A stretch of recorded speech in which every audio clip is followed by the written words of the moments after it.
건강 이야기 해볼까 합니다.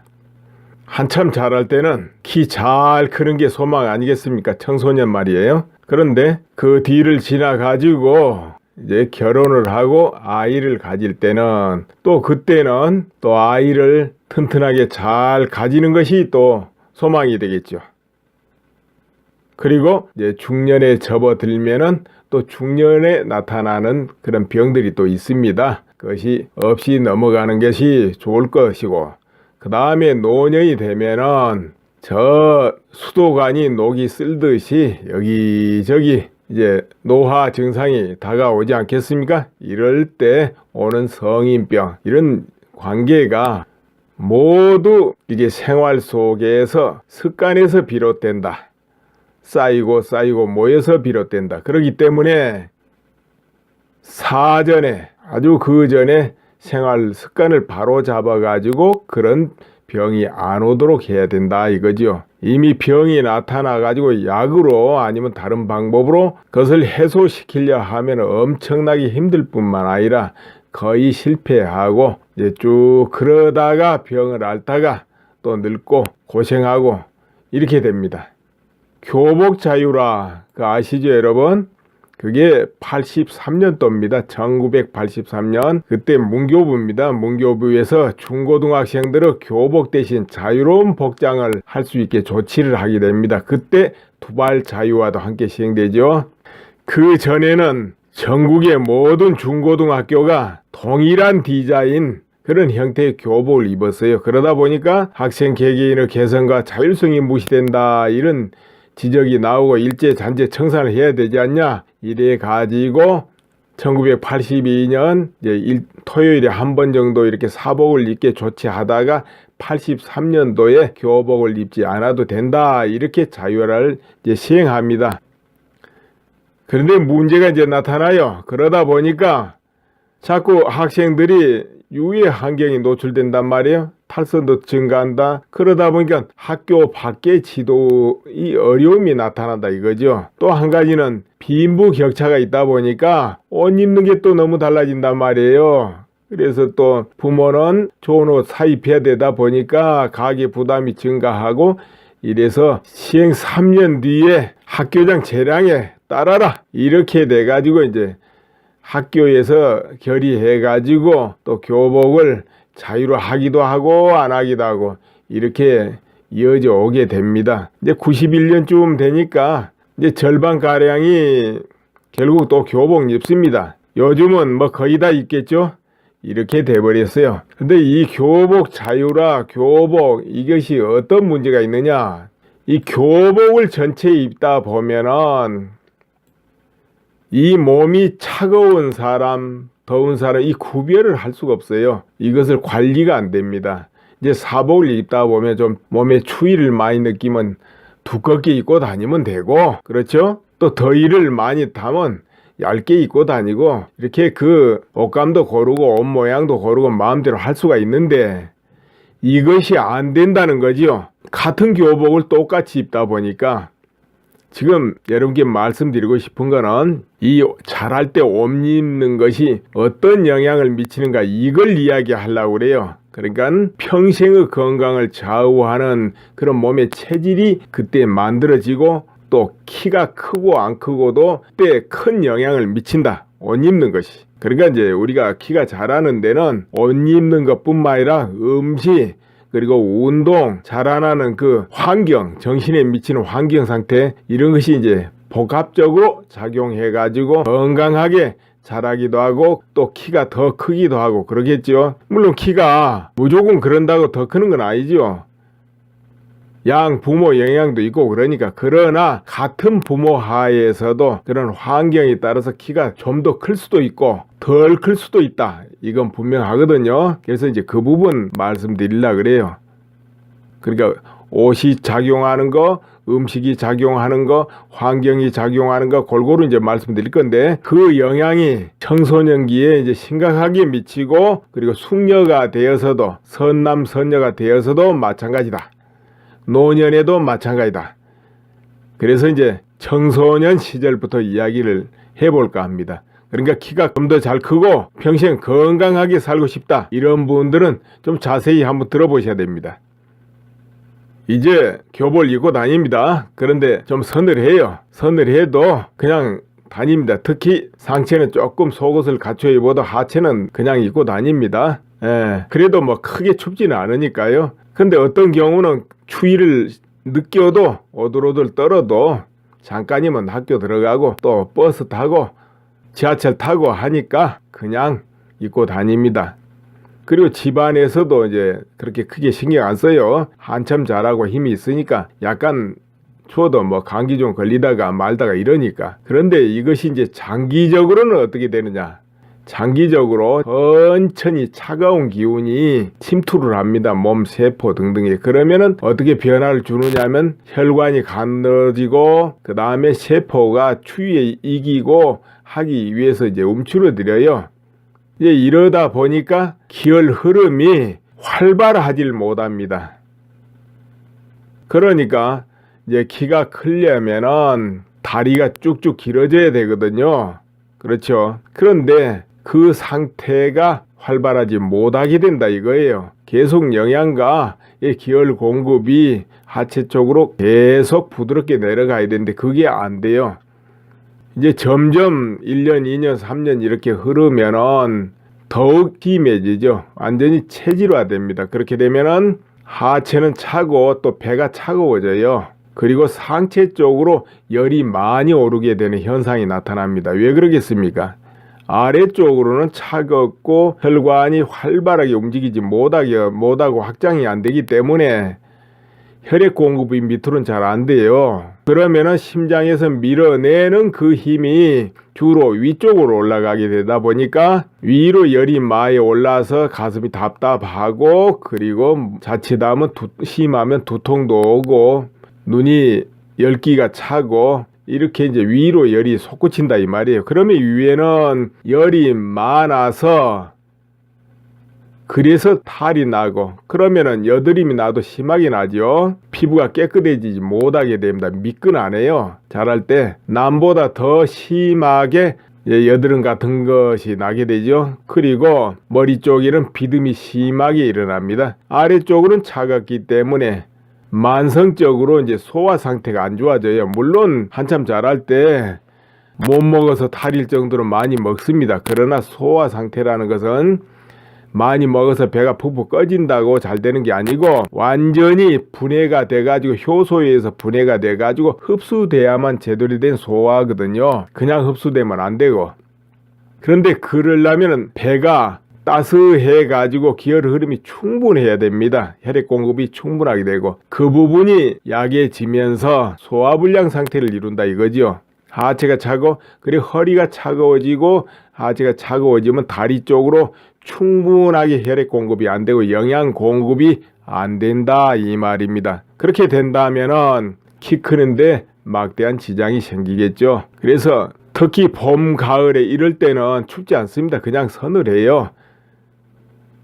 그렇다 하더라도 반드시 서늘하다 하면은 속옷을 갖춰 입어야 됩니다. 여름에도 그래요. 여름에는 우리가 계절적으로 덥다 이렇게 느껴요. 그냥 6월 같은데 비가 축축하게 오고 그러면은 옷 입는 거에 비해서 또 추울 때도 있습니다. 습기 차고 그럴 때도 여름이니까 이렇게 하고 그냥 넘겨요. 반드시 그럴 때는 옷을 갖춰 입어 가지고 그 서늘한 기운을 막아줘야 됩니다. 왜 그러냐? 차라리 팍 추운 게 갑자기 오면 뭐 통증이 생기고 몸에 감기가 오고 이런데 천천히 찬 기운이 들어올 때는 그걸 못 느껴요. 못 느낀 사이에 오랫동안 이렇게 들어온 것이 우리 혈관, 세포 모두를 변화시킨다. 이제 그와 같이 오래 천천히 들어온 것은 또 해소가 잘 안 돼요. 그걸 해소하는 데는 약으로 되는 것도 아니고 오래 또 몸 관리, 습관 관리를 반대로 해줄 때 오랜 시간을 두고 오랜 세월을 두고 해소가 됩니다. 그래서 보통 체질이다 이래버려요. 그런데 물론 부모한테 받은 체질도 있겠지만은 후천적으로 거의 다 만들어집니다. 자라면서 만들어진다 이거예요. 청소년기에. 그렇기 때문에 이 부분을 굉장히 신경 쓰고 더우면은 즉시 시원하게 만들고 그렇게 여름 같은 데는 더위를 많이 느끼지 않습니까? 그럴 때는 이제 시원하게 몸 관리를 해야죠. 옷도 그렇고. 그러나 약간이라도 서늘한 기운을 느끼면은 그걸 반드시 막아야 된다. 큰 탈이 안 나더라도. 특히나 멋을 낸다고 여성들이요, 하체 쪽을 다 드러내놓고 다닌다 이거죠. 다리고 뭐고. 이제 남성은 조금 나아요. 그렇지 않으니까.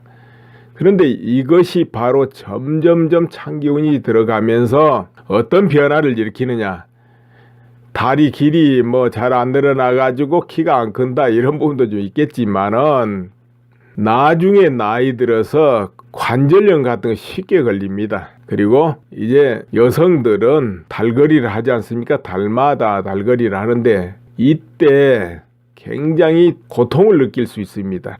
어떻게 느끼냐? 아주 건강하고 몸이 따스하고 배가 따스한 여성은 달거리를 해도 그냥 2, 3일 시원하게 하고 만다 그 말이에요. 전후로 큰 변화가 없어요 몸에. 그러나 그 부분이 안 되는 일은 어떻게 되냐? 그 전부터 상체로 막 열이 오르고 그리고 통증이 생긴다 그 말이에요. 통증. 열은 위로 뜨고 통증이 생기고 이렇게 괴로워요. 그리고 시원하게 안 된다 그 말이에요. 시간을 끌고 날을 끌고. 그러다 보니까 몸 상태가 안 좋은 사람은 매달 보름 정도는 컨디션이 대단히 나쁘고 고통을 느낀다 이 말이에요. 그럼 어떻게 됩니까? 반은 쾌적하고 반은 몸이 안 좋고.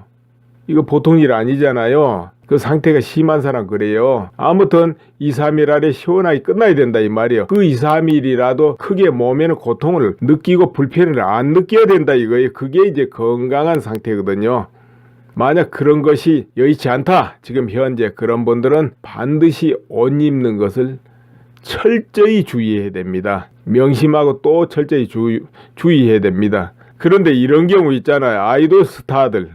요즘에 걸그룹들 이런 경우 노래하고 춤을 출 때 되게 각선미 자랑하고 늘씬하게 이렇게 하면서 춤을 추는 거예요. 그러다 보니까 청소년들이 너나 없이 따라서 아래 하체 옷을 제대로 안 입는 경향이 생긴다. 이거 큰 문제가 돼요.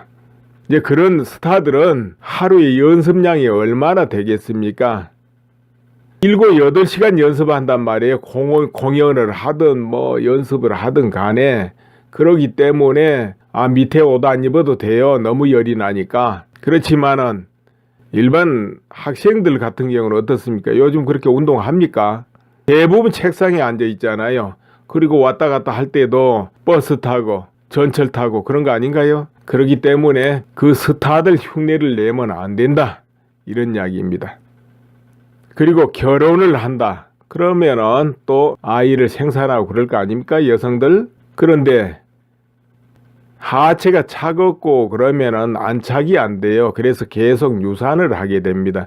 그래서 요즘 아이 하나 겨우 낳고 뭐 많이 낳아봐야 둘이고 그러는데 그 하나의 아이를 가지고도 그렇게 힘이 들어요. 계속 실패하는 거예요. 병원에 가면은 남자나 여자나 큰 문제가 없다 이렇게 판정을 하는데 막상 임신이 제대로 안 되고 착상이 안 돼 가지고 유산에 시달린다 이 말이에요. 그래서 하나 아이 가지기도 그렇게 어렵게 힘들어해요. 그 경우가 뭐냐면은 자궁이 차갑거나 열이 많을 때 그렇게 된다 그 말이에요. 열이 많다는 건 뭐겠습니까? 이 차가운 상태가 하체 차가운 상태가 지속되면은 또 작은 염증이 생기면서 열이 발생합니다. 그건 허열이죠. 차가운 상태에서 생기는 반탄작용의 열이기 때문에 염증이기 때문에 허열입니다. 이제 그런 경우 또 냉한 상태 이래 가지고 혈액 공급도 충분하지 못하고 이러다 보니까 유산을 하게 된다 이거죠. 또 어떻게 해서 유산을 안 하고 성공적으로 아이를 출산하게 돼도 자연분만 어렵습니다. 너무 고통스럽게 된다 그 말이. 왜냐? 그 주변이 아주 작은 염증이 있다 보니까 그 신축에 문제가 생기면서 엄청난 고통을 받게 된다. 물론 요즘에 수술로 이렇게 제왕절개하고 그렇습니다만은 이 자연분만이 순조롭지 못하게 된다 이 말이에요. 신축성에 문제가 생겨요. 여러분 이제 피부에 상처가 나가지고 그 치료가 다 됐다 할 때라도 어떻습니까? 그쪽이 근육이 아주 부드럽고 신축성 좋습니까? 안 그렇죠? 단단하거나 아니면 건드리면 아프잖아요. 이제 그와 같은 상태다 보시면 돼요. 그래서 계속 시달리게 되는데 이제 그뿐이 아니고 하체는 차갑고 상체는 열이 오르고 하다 보니까 이제 피부가 굉장히 틱틱하게 보이기도 하고 또 계속 가슴 위로 열이 오르니까 정신적으로 답답해지기도 하고 짜증이 나기도 하고 우울해지기도 하고 이런 상태를 계속 유지하게 돼요. 조금 신경 쓰면 머리가 아프고 그러니까 하체가 차갑게 되면 반대로 상체 쪽은 그런 질환에 시달리게 된다 이 말입니다. 그러나 이제 중년에는 그렇게 저렇게 또 넘어가는데 그때도 계속 옷 입는 것이 부실하고 이렇게 되면 노년이 되면은 관절염이다 뭐다 이제 뇌인가 병에 시달리게 되고 또 혈관이 그로 인해서 이제 깨끗하지 않게 됩니다. 왜냐? 소화 불량이 점점 심해지거든요. 나이가 이렇게 60에 가깝고 넘어가게 되면은 소화 효소 분비가 완전히 확 줄어버립니다. 그런데 먹는 것은 또 비슷해요. 운동량은 또 줄어버려요. 이러다 보니까 제대로 효소 위에서 분해되지 않는 그런 영양이 흡수됩니다. 그 흡수돼 가지고 뱃살이 막 불어나거나 혈관이 나빠지거나 이렇게 됩니다. 또 면역 질환이 있는 사람은 분해를 못한 영양이 섭취되게 되면은 특히 기름기라든가 뭐 우유, 유당 그리고 밀가루는 이런 거 있죠. 글루텐 같은 거 이런 거 분해 못하는 사람들은 면역 질환을 일으키는데 머리에 열이 나거나 목이 가래가 끼고 답답하거나 가슴에 열이 나거나 또는 소변이 잘 안 나오거나 배에 가스가 차거나 이런 면역 질환을 일으킵니다. 그런 남성들도 60세 이상 넘으면서 그런 증상이 있는 사람들은 소변이 안 나오죠. 잘. 그럼 뭡니까? 전립선 비대증 뭐 이러면서 또 약 먹고 또 수술하게 돼요. 그것은 이제 소화불량에 의해서 일어나는 현상이지만 모르기 때문에 그런 경우는 자기가 분해 못하는 식품을 안 먹어버리면 되죠. 그러면 소변은 툭 터지게 돼 있습니다. 아무튼 이제 그런 질환 시달리다 보면 어떻게 됩니까? 또 당뇨도 오고 고혈압 오지요. 또 그러다 보면 풍도 오고 또 머리 쪽으로 열이 계속 오르면 기억력이 떨어지고 그게 발전하다 보면 또 치매도 되고 이렇게 된다 이거예요. 그렇기 때문에 하체가 차가우면서 죽으면 어떻게 되냐? 또 노년에는 허벅지고 뭐고 근육이 빠져나가면서 다리가 가늘어집니다. 폐는 살이 쪄서 나오는데 이렇게 되기 때문에 그것을 막으려면 옷 입는 거 분명히 하고 그리고 밤에 잠을 잘 때도 따스하게 자야지 뜨거운데 엉덩이나 등을 대고 자거나 서늘한데 엉덩이나 등을 대고 자면 안 된다. 이런 이야기죠. 이런 경우도 있죠. 밤에 자면서 계속 소변이 나오는 거예요. 빈뇨 그러죠. 자다가 또 깨서 소변 보고 또 자다 깨서 소변 보고 이렇게 시달리는 경우도 있습니다. 이제 그런 경우는 이제 방광이 과민해 가지고 그렇잖아요. 이제 특히 청소년기에 그 과민 방광 이런 걸 느꼈던 사람 노년에 반드시 그 증상 찾아오죠. 그런 경우도 옷 입는 거 주의하고 그다음에 좀 약간 덥게 자는데 그러면은 시원하게 자면 그 증상이 완화됩니다. 대폭 완화돼 버립니다. 또 서늘하게 자는데 그 증상이 올 때는 따스하게 자면은 또 해소됩니다. 그거는 이제 방광에 그 작은 염증이 있어서 그러는데 그것을 이제 해소하거든요. 작은 염증이 생긴 경우는 뭐냐? 지속적으로 옷 입는 게 잘못됐다든지 음식하고 연관이 크지요. 방광은 늘 물이 찼다가 빠지는 곳이기 때문에 음식하고 연관이 됩니다. 그러니까 음식 중에 이뇨 작용을 심하게 일으키는 음식을 이제 먹지 않아야 되겠죠. 그리고 자극성 있는 음식을 먹지 않아야 방광이 편안해지면서 그런 빈뇨에 시달리지 않게 되겠죠.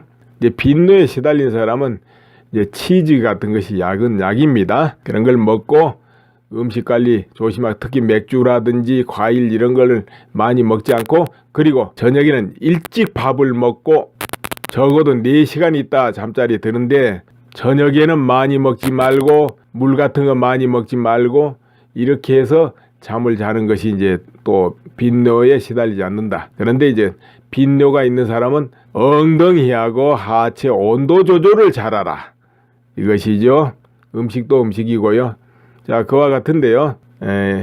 그럼 옷은 이 정도 해놓겠습니다. 그럼 음식은 어떤 영향이 있겠습니까? 음식. 잘할 때 음식은 골고루 잘 먹어야 된다. 이건 기본 상식 아닙니까? 잘 먹어야죠. 못 먹고 키 크고 건강해질 수는 없습니다. 잘 먹어야 돼요. 다만 잘 먹는데 먹기만 하고 운동 안 하고 이거 또 뻔한 거죠. 뚱뚱해져 가지고 미관상으로도 안 좋지만 건강에 참 안 좋죠. 또 너무 말라도 그렇잖아요. 그래서는 충분하게 먹되 너무 과도하게 먹지 않고 그리고 운동 잘 해줘야 된다 이거예요. 그런데 먹기만 하면 살이 찌고 폐가 나오고 청소년이 이래 가지고 음식을 금식하다시피 하는데 물만 먹어도 살찐다 이런 경우가 있어요.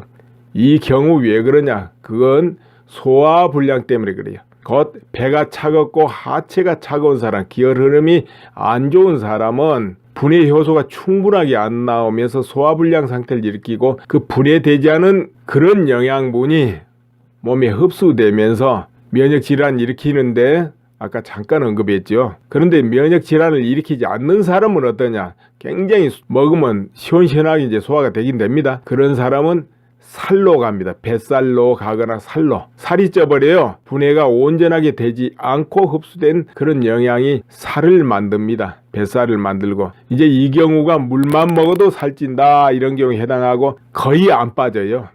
운동해도 이건 잘 빠지질 않습니다. 이 경우는 이제 이런 경우는 어떻게 해야 되느냐?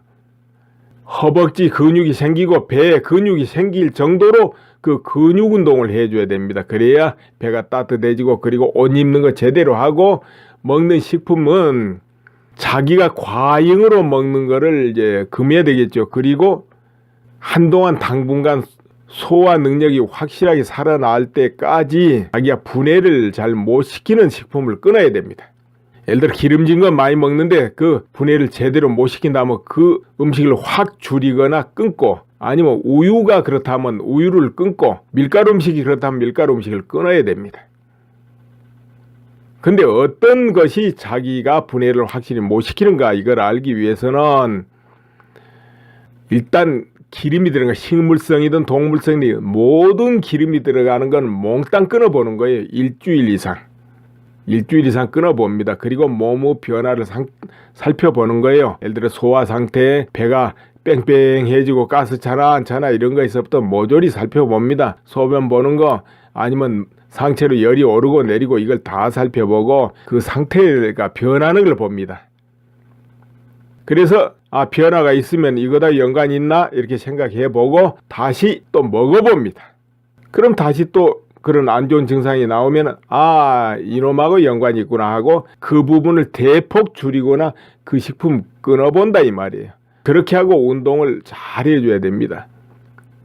우유도 마찬가지예요. 우유도 한국인은 우유 분해를 잘 못 시킵니다. 우유 분해라면 좀 이상하고 유당 분해를 제대로 못 시킵니다. 한국인은. 그렇기 때문에 그 부분도 테스트를 해보면 돼요. 아까 기름기 테스트 하듯이 그때는 우유 테스트 할 때는 빵에서부터 우유가 조금이라도 들어간 건 일체 안 먹어야 되겠죠. 안 먹고서 테스트를 해봐야 알게 되겠습니다. 이제 밀가루도 글루텐이 있는데요. 그 글루텐 분해 못한 사람이 있기 때문에 그것도 그와 같은 방식으로 테스트를 해봅니다. 그렇게 해가지고 자기가 분해를 못하고 있구나 하는 그런 식품은 끊어주거나 줄여준다. 그렇게 해야 되죠. 그러니까 많이 먹지 않는데 비만에 시달린 사람은 반드시 그렇게 하고 허벅지와 뱃살 근육이 생기도록 운동을 하라. 그리고 옷 입는 거 주의하고 잠을 잘 때도 서늘하게 자지 말고 뜨겁게 자지 말라. 이것을 조정해줘야 빠져나간다. 이 이야기입니다. 그러니까 이제 식품은 이와 같은 방식이 청소년기에서부터 중년, 노년까지 다 적용됩니다. 그러니까 자기에 맞게끔 그 강약을 조절하기도 하고 또 몸 상태에 따라서 몸이 좀 열이 잘 오르고 할 때는 시원하게 하는 성질의 식품을 먹어서 조정하고 그 반대로 추위를 많이 느끼고 차가움에 노출되면 문제가 생길 때는 몸을 따스하게 하는 그런 식품이나 약을 먹어야 된다. 그렇다고 해서 맞다고 해서 계속 먹으면 안 되겠죠. 중간중간 점검해 가면서 쉬었다가 끊었다가 또는 줄였다가 반대로 오히려 바꾸거나 이래야 되겠죠. 이 실내 온도, 특히 누워서 자는 온도는 굉장히 중요하다. 왜냐하면 7, 8, 9시간 죽은 듯이 자기 때문에 그때 온도는 그 온도가 안 맞으면 없던 병을 만들기도 하고 병을 치료하기도 한다. 그렇기 때문에 실내 온도는 적정해야 되고, 그리고 운동 이거 있죠. 청소년기에는 운동 확실하게 많이 해줘야 됩니다. 그래야 뼈가 단단해지고 키도 적절하게 자라고 근육이 탄탄해지고 그렇겠죠. 그러나 이제 너무 심하게 운동을 해버리면 근육도 지치고 에너지가 너무 그 방향으로 소모되기 때문에 이제 문제가 되기 때문에 적절히 해야 되겠죠. 그러나 요즘 공부하는 학생들은 운동량이 많이 부족하기 때문에 운동 많이 하는 게 좋습니다. 운동을 해야 돼요. 특히 하체 운동이 많이 돼야 됩니다. 그래야지 건강해지고 나중에 결혼을 해서도 건강한 아이를 생산할 수 있다. 그 말이에요. 그럼 노년은 안 그럴까요? 노년에도 하체 운동을 많이 해줘야 됩니다. 그래야 노화를 막을 수 있고 생리적인 노화를 막을 수 있다. 하체 운동을 많이 해야. 그 하체 운동도 허벅지 근육 운동 그리고 배 운동 이 부분이 잘 돼야 된다. 노년일수록 그 부분에 신경 써야 됩니다. 그러니까 운동은 너무 심하게 해도 수명을 단축하고 그런 게 이제 프로 선수들은 어마어마하게 하잖아요. 그 경우는 사실은 이제 노년에 좀 고생하죠. 그래서 이제 그렇게까지는 할 필요 없고 건강하게 한다면 청소년기에서부터 노년까지 반드시 운동은 적절하게 해야 됩니다. 특히 청소년기에는 한참 자라기 때문에 운동 많이 해야 됩니다.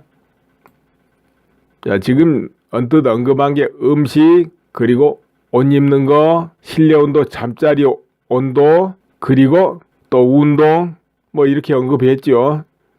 예, 그런 부분 잘 관리하면 키도 잘 자라고, 그 다음에 공부하는데 상체로 막 쓸데없이 열이 안 오르기 때문에 기억력도 더 쌩쌩하고 공부 학습 능력도 확실히 좋아지고, 그리고 또 결혼해서도 아이를 쉽게 낳고 또 중년이 돼서도 머리가 맑고 우울증이 안 오고 마음이 평온하고 이렇게 돼서 이제 사업을 해도 성공하기 쉽고 사업을 해도 그렇잖아요. 마음에 조급증 나고 짜증 나고 우울하고 하면은 대인관계 실패하고 절대적으로도 사업에 영향을 미치죠. 절대적으로 사업에 영향을 미치죠. 그러니까 그 마음이 평온하는 것은 이 몸의 건강하고도 굉장히 영향이 있다. 특히나 요즘 이제 정신적인 질환들이 굉장히 많은데요. 이제 그런 분들도 반드시 건강과 정신, 심리 이 두 가지를 치료해야 회복하고 벗어날 수 있다. 이런 이야기죠. 뭐 정신만 가지고 해볼라 해도 안 되고 몸만 가지고 해도 안 되고 그렇습니다. 자, 이렇게 여러 가지 종합적으로 있고요. 그리고 한국은 어떻습니까? 이 바닥에 불을 떼 가지고 온돌 방식이죠. 그런데 온돌 바닥을 그렇게 유지하는 게 굉장히 좋습니다. 밑에서 열이 올라오는 게 좋으니까요. 그러나 바로 바닥에 자는 건 좋지 않아요. 바닥에 자면은 등이 뜨겁거나 차갑거나 이렇게 되지 않겠습니까? 그러면 잠자면서 굉장히 시달리게 됩니다. 그래서는 이 온돌 방식이면서 침대를 사용하면 굉장히 좋습니다. 침대를 쓰세요. 침대를 쓸 때 주의해야 될 게 뭐냐? 뭐 거기서 음이온이 나온다, 원적외선이 나온다, 이런 거 뭐가 나온다 하는 거, 건강이 좋다는 거 되도록이면 그건 멀리 하세요. 잠을 잘 때는 자연적이래야지 거기서 전자파가 나온다, 뭐가 나온다 하는 건 좋지 않습니다. 이거는 기억만 하고 실천하지 않으면 다 소용없고요. 일상생활에서 실천을 해야 되는 그런 요소입니다. 그러니까 이게 평생 실천하는 거죠. 그렇게 되면은 모두 건강하게 사시지 않겠나 이렇게 싶고요. 그리고 마음도 더 편하게 살지 않겠는가 이렇게 싶습니다. 이런 이제 인연으로 모두 건강하시기 바랍니다. 감사합니다. 그리고 유튜브 사용 다들 잘 하시죠? 퍼가기도 하고 여러 사람 보내기도 하고 무료 구독 뭐 이런 것도 다들 하시는데 아직 그런 거 잘 모르신 분이 있어요. 또 그렇게 하고 싶어도 이상하게 그게 안 보여가지고 못하는 이도 있을 거예요. 그래서 그 부분 잠깐 설명드릴게요. 우선 스마트폰으로 다 하지요. 스마트폰. 그럼 스마트폰에서 유튜브에 들어가서 댓글도 달고 무료 구독도 신청하고 하려면은 우선 구글 계정을 열어야 됩니다. 그거는 스마트폰 구입하면 구글 계정 열으라고 그거 떠요. 이 안드로이드폰, 삼성전자 뭐 이런 경우는. 그런데 구글 계정 그건 환경 설정에 가면 추가할 수 있습니다. 구글 계정 뒤늦게라도 추가가 돼요. 환경 설정 가서 구글 계정을 하나 만들면은 아이디 비밀번호 하나 만드세요. 그러면은 유튜브고 지메일이고 모두 다 열리는 겁니다. 그럼 유튜브 보면 자동으로 탁 열려요. 그럼 거기에 자 무료 구독을 신청하자 할 것 같으면은 유튜브 화면 밑에 구독이라고 글자 있어요. 찾아보면 그 구독 옆에 눌러놓으면 구독 중으로 바뀝니다. 그렇게 되면은 이 영상이 올라올 때마다 딱 통보가 오지요. 영상 올라왔습니다 하고 그럼 그때 열어보면 돼요. 근데 통보가 안 온다. 그거 해놨는데 안 올 때는 그 유튜브 또 설정해 보면은 통보해주는 기능에 체크해 놓으면 됩니다. 유튜브 안에도 또 환경 설정하는 게 있어요. 설정하는 게 가만 저 위에 이렇게 보면은 톱니바퀴식으로 되어 있기도 하고 보통 스마트폰에는 이렇게 선을 짤막하게 막대기를 3개 꺼놨거나 또 설정이거나 이렇게 해 놓습니다. 그런 거 누르고 들어가면 그 안에 있어요.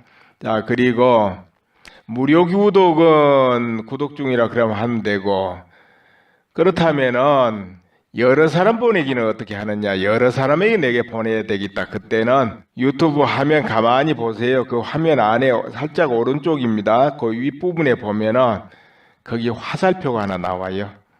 그 화살표 누르고 들어가면은 거기 카카오톡, 이메일, 페이스북, 트위터 이런 아이콘이 보입니다. 아, 그러면 나는 카카오톡으로 보내야 되겠다 하면 카카오톡 딱 누르세요. 그게 쉽죠?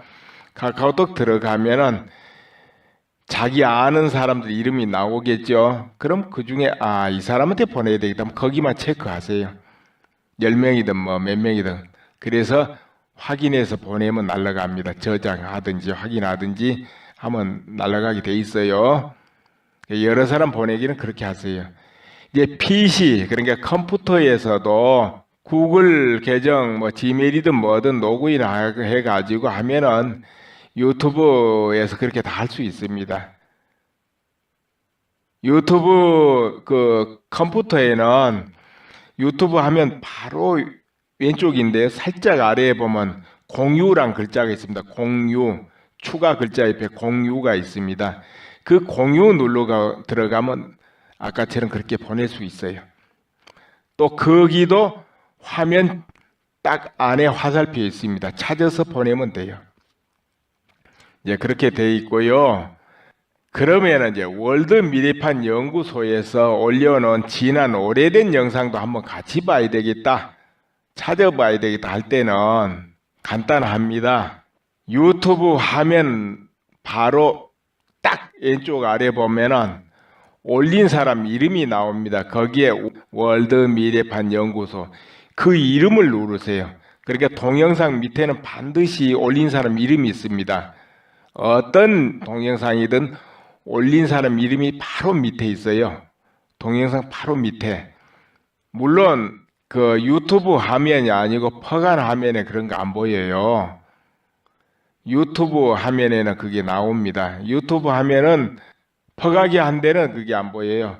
그럼 퍼가기 한 데서도 유튜브 화면 들어오려면은 화면 딱 끄트머리 오른쪽 끄트머리 부분 이렇게 마우스로 대보면 거기 유튜브 아이콘이 보입니다. 빨간 색깔로 나타나요. 마우스 대면 그럼 거기 딱 누르고 들어오면 이제 그때부터는 유튜브 화면으로 바뀌는 거예요. 퍼가기 한 것도. 거기는 나와요. 유튜브 화면에는 다 나옵니다. 그게. 근데 퍼가기 한 화면에는 원래 안 나와요. 뭐 무료 구독이니 월드 미래판 연구소니 아무것도 안 나와요. 그 아래 설명글도 안 나오고 퍼가기 화면은. 그런데 유튜브 화면으로 들어와야 보이는데 간단하다는 거죠. 그 화면 오른쪽 밑에 딱 마우스를 대보면 유튜브 아이콘이 보여요. 거기 누르고 들어오면 영상이 이제 유튜브 화면에서 보는 거죠. 아니 똑같은 그냥 PC든 스마트폰든 똑같이 그렇게 됩니다. 거기에 보면은 올린 사람 이름이 나와요. 월드 미래판 연구소. 그리고 그러니까 화면 왼쪽 아래에 있습니다. 그 월드 미래판 연구소 그 이름을 누르고 들어가세요. 그러면은 그 홈이 나옵니다. 그 홈 옆에 동영상 글자가 있어요. 거기 딱 누르면은 지금까지 올린 모든 영상이 거기 다 차례로 떠 있습니다. 거기서 과거 것도 볼 수 있습니다. 예, 그러하시면 되고요. 이제 영상을 보고 내용이 좋다 할 때는 좋아요 버튼을 누르세요. 그 좋아요는 그 화면 아래 손 모양 엄지손가락 위로 올라간 게 그게 좋아요거든요. 그거 눌러주면 좋아요가 올라갑니다. 예, 그렇게 눌러주고요. 여러 사람 보내기는 아까 설명드렸고 무료 구독도 설명드렸죠. 그리고 또 과거 거를 볼 때는 월드 미래판 연구소 그 글자를 누르고 들어가라. 화면 아래 그게 올린 사람 이름이거든요. 모든 유튜브 화면에 올린 사람 이름이 나옵니다. 밑에. 예, 그렇게 하면 되는데 또 유튜브 화면에만 그게 보인다는 거죠. 퍼가기에서 나오는 화면에는 그런 게 안 보여요. 그래서 퍼가기 화면에서는 화면 오른쪽 끄트머리 부분을 이렇게 마우스로 더듬으면 거기 딱 유튜브 아이콘이 보여요. 그거 누르고 들어가면 정식 유튜브 화면으로 바뀝니다. 예, 거기에는 다 나와요. 그게. 예, 그렇게 하시면 되겠습니다. 예, 감사합니다.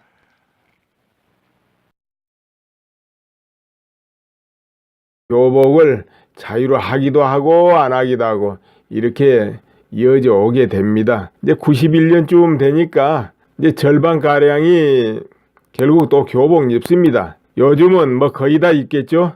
이렇게 돼버렸어요. 근데 이 교복 자유라 교복 이것이 어떤 문제가 있느냐?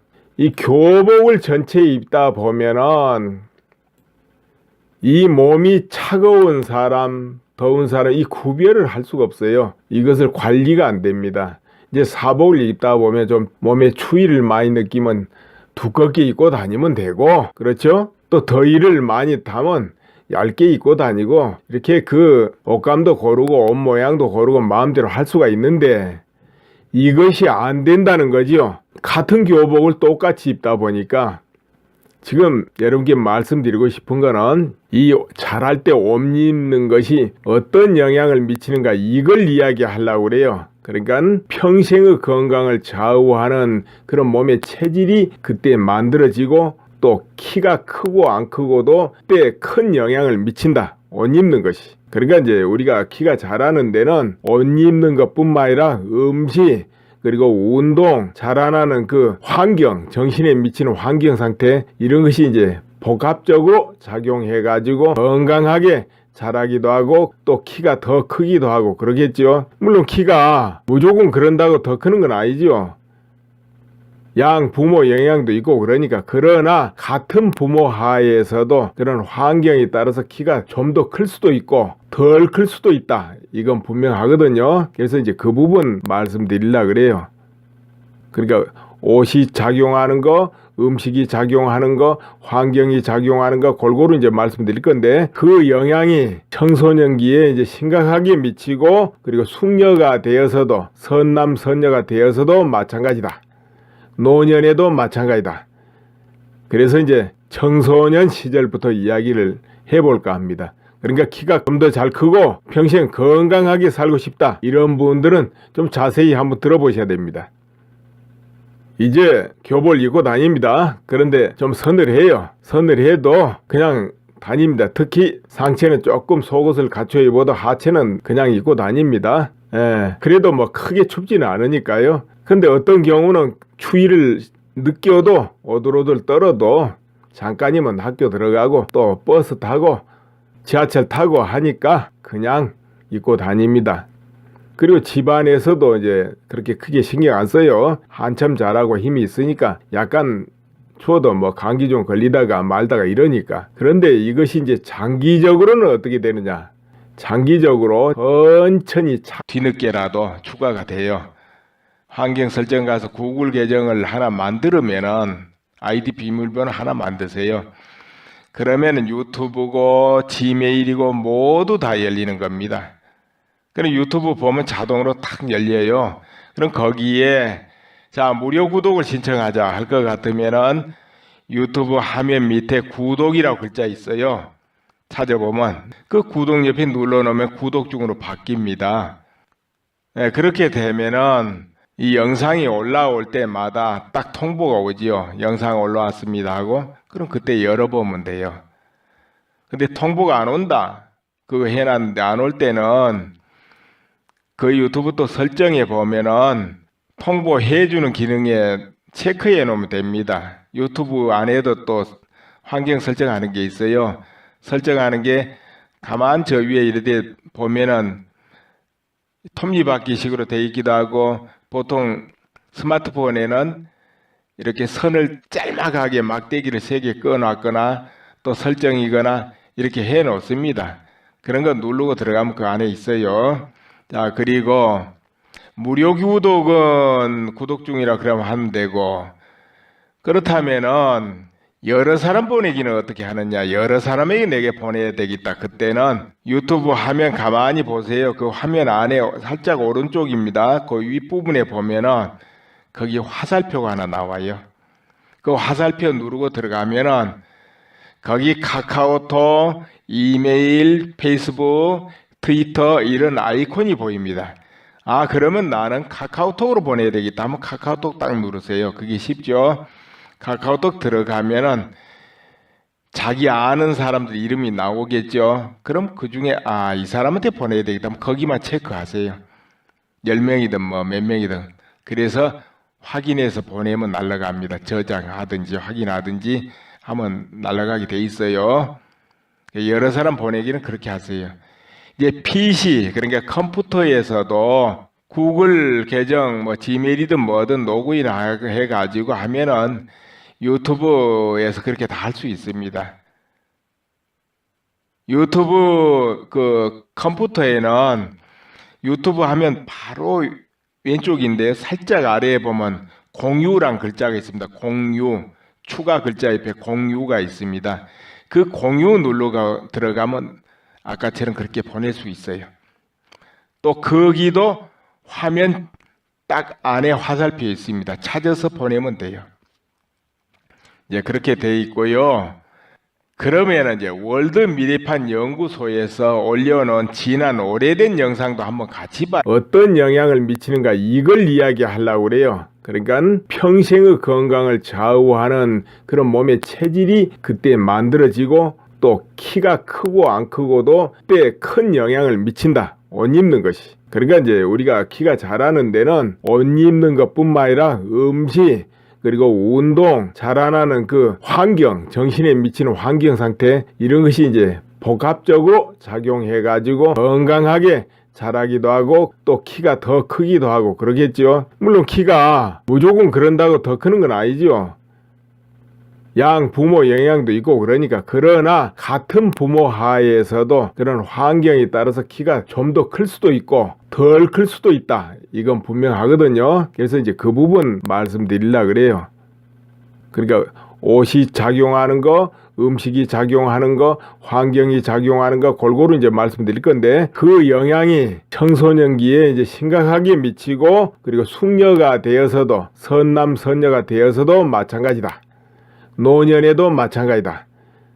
그래서 이제 청소년 시절부터 이야기를 해볼까 합니다. 그러니까 키가 좀 더 잘 크고 평생 건강하게 살고 싶다, 이런 분들은 좀 자세히 한번 들어보셔야 됩니다. 이제 교복을 입고 다닙니다. 그런데 좀 서늘해요. 서늘해도 그냥 다닙니다. 특히 상체는 조금 속옷을 갖춰 입어도 하체는 그냥 입고 다닙니다. 그래도 뭐 크게 춥지는 않으니까요. 근데 어떤 경우는 추위를 느껴도 오들오들 떨어도 잠깐이면 학교 들어가고 또 버스 타고 지하철 타고 하니까 그냥 입고 다닙니다. 그리고 집안에서도 이제 그렇게 크게 신경 안 써요. 한참 자라고 힘이 있으니까 약간 추워도 뭐 감기 좀 걸리다가 말다가 이러니까. 그런데 이것이 이제 장기적으로는 어떻게 되느냐. 장기적으로 천천히 차가운 기운이 침투를 합니다. 몸 세포 등등에. 그러면은 어떻게 변화를 주느냐면 혈관이 가늘어지고 그 다음에 세포가 추위에 이기고 하기 위해서 이제 움츠러들어요. 이제 이러다 보니까 기혈 흐름이 활발하질 못합니다. 그러니까 이제 키가 크려면은 다리가 쭉쭉 길어져야 되거든요. 그렇죠. 그런데 그 상태가 활발하지 못하게 된다 이거예요. 계속 영양과 기혈 공급이 하체 쪽으로 계속 부드럽게 내려가야 되는데 그게 안 돼요.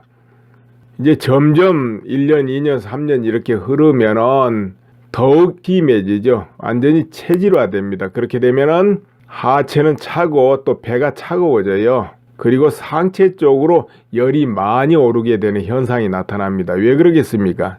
아래쪽으로는 방광에 그 작은 염증이 있어서 그러는데 그것을 이제 해소하거든요. 작은 염증이 생긴 경우는 뭐냐? 지속적으로 옷 입는 게 잘못됐다든지 음식하고 연관이 크지요.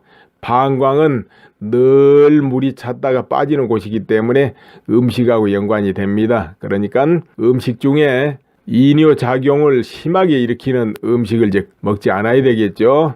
그리고 자극성 있는 음식을 먹지 않아야 방광이 편안해지면서 그런 빈노에 시달리지 않게 되겠죠. 이제 빈노에 시달린 사람은 이제 치즈 같은 것이 약입니다. 그런 걸 먹고 음식 관리 조심하고 특히 맥주라든지 과일 이런 걸 많이 먹지 않고 그리고 저녁에는 일찍 밥을 먹고 적어도 4시간 있다 잠자리 드는데 저녁에는 많이 먹지 말고 물 같은 거 많이 먹지 말고 이렇게 해서 잠을 자는 것이 이제 또 빈뇨에 시달리지 않는다. 그런데 이제 빈뇨가 있는 사람은 엉덩이하고 하체 온도 조절을 잘하라. 이것이죠. 음식도 음식이고요. 자, 그와 같은데요. 그럼 옷은 이 정도 해놓겠습니다. 그럼 음식은 어떤 영향이 있겠습니까? 음식. 잘할 때 음식은 골고루 잘 먹어야 된다. 이건 기본 상식 아닙니까? 잘 먹어야죠. 못 먹고 키 크고 건강해질 수는 없습니다. 잘 먹어야 돼요.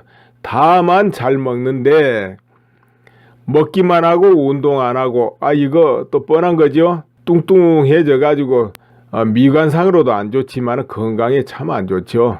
또 너무 말라도 그렇잖아요. 그래서는 충분하게 먹되 너무 과도하게 먹지 않고 그리고 운동 잘 해줘야 된다 이거예요. 그런데 먹기만 하면 살이 찌고 폐가 나오고 청소년이 이래 가지고 음식을 뭐 금식하다시피 하는데 물만 먹어도 살찐다 이런 경우가 있어요.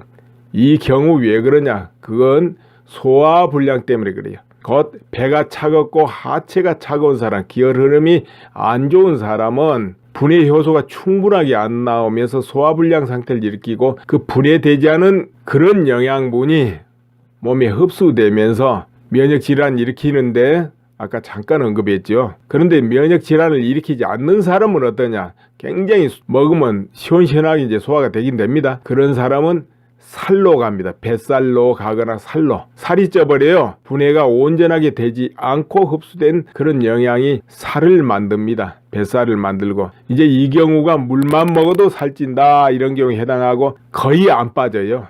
운동해도 이건 잘 빠지질 않습니다. 이 경우는 이제 이런 경우는 어떻게 해야 되느냐? 허벅지 근육이 생기고 배에 근육이 생길 정도로 그 근육은 정신, 심리 이 두 가지를 치료해야 회복하고 벗어날 수 있다. 이런 이야기죠. 뭐 정신만 가지고 해볼라 해도 안 되고 몸만 가지고 해도 안 되고 그렇습니다. 이렇게 여러 가지 종합적으로 있고요. 그리고 한국은 어떻습니까? 이 바닥에 불을 떼 가지고 온돌 방식이죠. 그런데 온돌 바닥을 그렇게 유지하는 게 굉장히 좋습니다. 밑에서 열이 올라오는 게 좋으니까요. 그러나 바로 바닥에 자는 건 좋지 않아요. 바닥에 자면은 등이 뜨겁거나 차갑거나 이렇게 되지 않겠습니까? 그러면 잠자면서 굉장히 시달리게 됩니다. 그래서는 이 온돌 방식이면서 침대를 사용하면 굉장히 좋습니다. 침대를 쓰세요. 침대를 쓸 때 주의해야 될 게 뭐냐? 거기서 음이온이 나온다, 원적외선이 나온다, 이런 거 뭐가 나온다 하는 거, 건강에 좋다는 거 되도록이면 그건 멀리 하세요. 잠을 잘 때는 자연적이래야지 거기서 전자파가 나온다, 뭐가 나온다 하는 건 좋지 않습니다. 이거는 기억만 하고 실천하지 않으면 다 소용없고요. 일상생활에서 실천을 해야 되는 그런 요소입니다. 그러니까 이게 평생 실천하는 거죠. 그렇게 되면은 모두 건강하게 사시지 않겠나 이렇게 싶고요. 그리고 마음도 더 편하게 살지 않겠는가 이렇게 싶습니다. 이런 인연으로 모두 건강하시기 바랍니다. 감사합니다. 그리고 유튜브 사용 다들 잘 하시죠. 퍼가기도 하고 여러 사람 보내기도 하고 무료 구독 뭐 이런 것도 다들 하시는데 아직 그런 거 잘 모르신 분이 있어요. 또 그렇게 하고 싶어도 이상하게 그게 안 보여가지고 못하는 이도 있을 거예요. 그래서 그 부분 잠깐 설명드릴게요. 우선 스마트폰으로 다 하지요. 스마트폰. 그럼 스마트폰에서 유튜브에 들어가서 댓글도 달고 무료 구독도 신청하고 하려면은 우선 구글 계정을 열어야 됩니다. 그거는 스마트폰 구입하면 구글 계정 열으라고 그거 떠요. 이 안드로이드 폰 삼성전자 뭐 이런 경우는. 그런데 구글 계정 그건 환경 설정에 가면 추가할 수 있습니다. 구글 계정 뒤늦게라도 추가가 돼요. 환경 설정 가서 구글 계정을 하나 만들면은 아이디 비밀번호 하나 만드세요. 그러면은 유튜브고 지메일이고 모두 다 열리는 겁니다. 그럼 유튜브 보면 자동으로 탁 열려요. 그럼 거기에 자 무료 구독을 신청하자 할 것 같으면은 유튜브 화면 밑에 구독이라고 글자 있어요. 찾아보면 그 구독 옆에 눌러놓으면 구독 중으로 바뀝니다. 많이 나빠지거나 이렇게 됩니다. 또 면역 질환이 있는 사람은 분해를 못한 영양이 섭취되게 되면은 특히 기름기라든가 뭐 우유, 유당 그리고 밀가루는 이런 거 있죠. 글루텐 같은 거 이런 거 분해 못하는 사람들은 면역 질환을 일으키는데 머리에 열이 나거나 목이 가래가 끼고 답답하거나 가슴에 열이 나거나 또는 소변이 잘 안 나오거나 배에 가스가 차거나 이런 면역 질환을 일으킵니다. 그런 남성들도 60세 이상 넘으면서 그런 증상이 있는 사람들은 소변이 안 나오죠. 그럼 뭡니까? 전립선 비대증 뭐 이러면서 또 약 먹고 또 수술하게 돼요. 그것은 이제 소화불량에 의해서 일어나는 현상이지만 모르기 때문에 그런 경우는 자기가 분해 못하는 식품을 안 먹어버리면 되죠. 그러면 소변은 툭 터지게 돼 있습니다. 아무튼 이제 그런 질환 시달리다 보면 어떻게 됩니까? 또 당뇨도 오고 고혈압 오지요. 또 그러다 보면 풍도 오고 또 머리 쪽으로 열이 계속 오르면 기억력이 떨어지고 그게 발전하다 보면 또 치매도 되고 이렇게 된다 이거예요. 그렇기 때문에 하체가 차가우면서 죽으면 어떻게 되냐? 또 노년에는 허벅지고 뭐고 근육이 빠져나가면서 다리가 가늘어집니다. 폐는 살이 쪄서 나오는데 이렇게 되기 때문에 그것을 막으려면 옷 입는 거 분명히 하고 그리고 밤에 잠을 잘 때도 나스하게 자야지 뜨거운데 엉덩이나 등을 대고 자거나 서늘한데 엉덩이나 등을 대고 자면 안 된다. 이런 이야기죠. 이런 경우도 있죠. 밤에 자면서 계속 소변이 나오는 거예요. 빈뇨 그러죠. 자다가 또 깨서 소변 보고 또 자다 깨서 소변 보고 이렇게 시달리는 경우도 있습니다. 이제 그런 경우는 이제 방광이 과민해 가지고 그렇잖아요. 이제 특히 청소년기에 과민 방광 이런 걸 느꼈던 사람 노년에 반드시 그 증상이 찾아오죠. 그런 경우도 옷 입는 거 주의하고 그다음에 좀 약간 덥게 자는데 그러면은 시원하게 자면 그 증상이 완화됩니다. 대폭 완화돼 버립니다. 또 서늘하게 자는데 그 증상이 올 때는 따스하게 자면은 또 해소됩니다. 그거는 이제 방광에 그 작은 염증이 있어서 그러는데 그것을 이제 해소하거든요. 작은 염증이 생긴 경우는 뭐냐? 지속적으로 옷 입는 게 잘못됐다든지 음식하고 연관이 크지요. 방광은 늘 물이 찼다가 빠지는 곳이기 때문에 음식하고 연관이 됩니다. 그러니까 음식 중에 이뇨작용을 심하게 일으키는 음식을 이제 먹지 않아야 되겠죠. 그리고 자극성 있는 음식을 먹지 않아야 방광이 편안해지면서 그런 빈노에 시달리지 않게 되겠죠.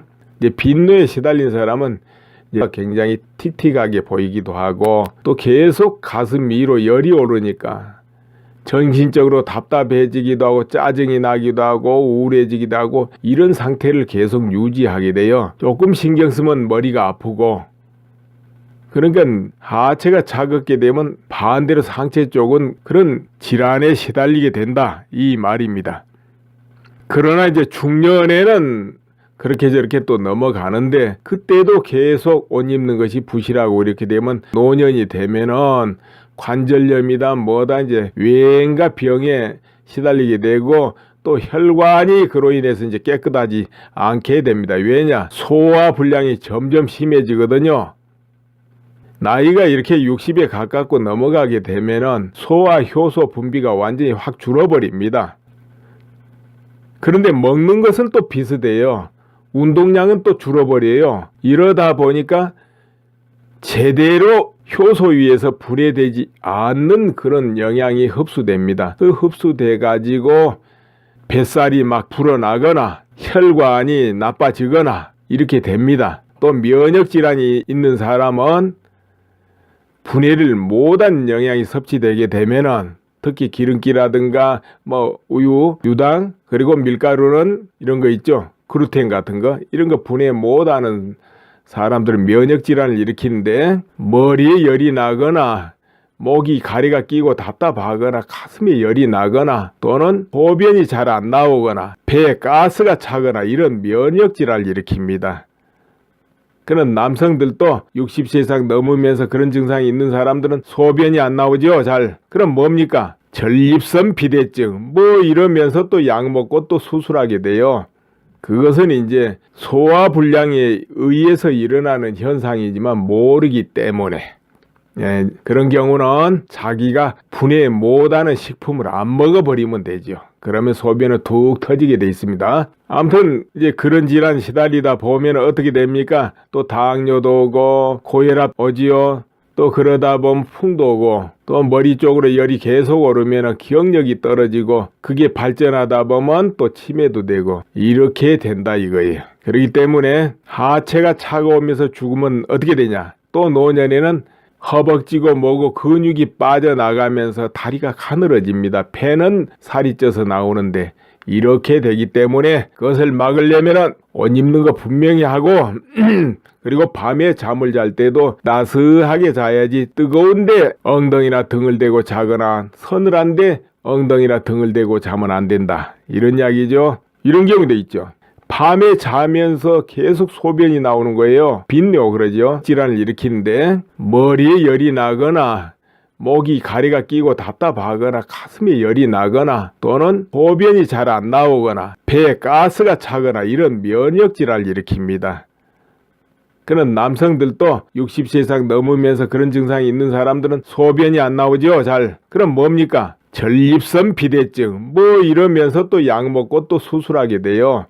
그것은 이제 소화 불량에 의해서 일어나는 현상이지만 모르기 때문에 그런 경우는 자기가 분해 못하는 식품을 안 먹어버리면 되죠. 그러면 소변은 툭 터지게 돼 있습니다. 아무튼 이제 그런 질환 시달리다 보면 어떻게 됩니까? 또 당뇨도 오고 고혈압 오지요. 또 그러다 보면 풍도 오고 또 머리 쪽으로 열이 계속 오르면 기억력이 떨어지고 그게 발전하다 보면 또 치매도 되고 이렇게 된다 이거예요. 그렇기 때문에 하체가 차가우면서 죽으면 어떻게 되냐? 또 노년에는 허벅지고 뭐고 근육이 빠져나가면서 다리가 가늘어집니다. 폐는 살이 쪄서 나오는데 이렇게 되기 때문에 그것을 막으려면은 옷 입는 거 분명히 하고 그리고 밤에 잠을 잘 때도 따스하게 자야지 뜨거운데 엉덩이나 등을 대고 자거나 서늘한데 엉덩이나 등을 대고 자면 안 된다. 이런 이야기죠. 이런 경우도 있죠. 밤에 자면서 계속 소변이 나오는 거예요. 빈뇨 그러죠. 자다가 또 깨서 소변 보고 또 자다 깨서 소변 보고 이렇게 시달리는 경우도 있습니다. 이제 그런 경우는 이제 방광이 과민해 가지고 그렇잖아요. 이제 특히 청소년기에 과민 방광 이런 걸 느꼈던 사람 노년에 반드시 그 증상 찾아오죠. 그런 경우도 옷 입는 거 주의하고 그다음에 좀 약간 덥게 자는데 그러면은 시원하게 자면 그 증상이 완화됩니다. 대폭 완화돼 버립니다. 또 서늘하게 자는데 그 증상이 올 때는 따스하게 자면은 또 해소됩니다. 그거는 이제 방광에 작은 염증이 있어서 그러는데 그것을 이제 해소하거든요. 작은 염증이 생긴 경우는 뭐냐? 지속적으로 옷 입는 게 잘못됐다든지 음식하고 연관이 크지요. 방광은 늘 물이 찼다가 빠지는 곳이기 때문에 음식하고 연관이 됩니다. 그러니까 음식 중에 이뇨 작용을 심하게 일으키는 음식을 이제 먹지 않아야 되겠죠. 그리고 자극성 있는 음식을 먹지 않아야 방광이 편안해지면서 그런 빈뇨에 시달리지 않게 되겠죠. 이제 빈뇨에 시달린 사람은 이제 치즈 같은 것이 약입니다. 그런 걸 먹고 음식 관리 조심하고 특히 맥주라든지 과일 이런 걸 많이 먹지 않고 그리고 저녁에는 일찍 밥을 먹고 적어도 4시간 있다 잠자리 드는데 저녁에는 많이 먹지 말고 물 같은 거 많이 먹지 말고 그잖아요. 이제 그와 같은 상태다 보시면 돼요. 그래서 계속 시달리게 되는데 이제 그뿐이 아니고 하체는 차갑고 상체는 열이 오르고 하다 보니까 이제 피부가 굉장히 틱틱하게 보이기도 하고 또 계속 가슴 위로 열이 오르니까 정신적으로 답답해지기도 하고 짜증이 나기도 하고 우울해지기도 하고 이런 상태를 계속 유지하게 돼요. 조금 신경 쓰면 머리가 아프고 그러니까 하체가 차갑게 되면 반대로 상체 쪽은 그런 질환에 시달리게 된다 이 말입니다. 그러나 이제 중년에는 그렇게 저렇게 또 넘어가는데 그때도 계속 옷 입는 것이 부실하고 이렇게 되면 노년이 되면은 관절염이다 뭐다 이제 뇌인가 병에 시달리게 되고 또 혈관이 그로 인해서 이제 깨끗하지 않게 됩니다. 왜냐? 소화 불량이 점점 심해지거든요. 나이가 이렇게 60에 가깝고 넘어가게 되면은 소화 효소 분비가 완전히 확 줄어버립니다. 그런데 먹는 것은 또 비슷해요. 운동량은 또 줄어버려요. 이러다 보니까 제대로 효소 위에서 분해되지 않는 그런 영양이 흡수됩니다. 그 흡수돼 가지고 뱃살이 막 불어나거나 혈관이 나빠지거나 이렇게 됩니다. 또 면역 질환이 있는 사람은 분해를 못한 영양이 섭취되게 되면은 특히 기름기라든가 뭐 우유, 유당 그리고 밀가루는 이런 거 있죠. 글루텐 같은 거 이런 거 분해 못하는 사람들은 면역 질환을 일으키는데 머리에 열이 나거나 목이 가래가 끼고 답답하거나 가슴에 열이 나거나 또는 소변이 잘 안 나오거나 배에 가스가 차거나 이런 면역 질환을 일으킵니다. 그런 남성들도 60세 이상 넘으면서 그런 증상이 있는 사람들은 소변이 안 나오죠. 잘. 그럼 뭡니까? 전립선 비대증 뭐 이러면서 또 약 먹고 또 수술하게 돼요. 그것은 이제 소화불량에 의해서 일어나는 현상이지만 모르기 때문에 그런 경우는 자기가 분해 못하는 식품을 안 먹어버리면 되죠. 그러면 소변은 툭 터지게 돼 있습니다. 아무튼 이제 그런 질환 시달리다 보면 어떻게 됩니까? 또 당뇨도 오고 고혈압 오지요. 또 그러다 보면 풍도 오고 또 머리 쪽으로 열이 계속 오르면 기억력이 떨어지고 그게 발전하다 보면 또 치매도 되고 이렇게 된다 이거예요. 그렇기 때문에 하체가 차가우면서 죽으면 어떻게 되냐? 또 노년에는 허벅지고 뭐고 근육이 빠져나가면서 다리가 가늘어집니다. 폐는 살이 쪄서 나오는데 이렇게 되기 때문에 그것을 막으려면 옷 입는 거 분명히 하고 그리고 밤에 잠을 잘 때도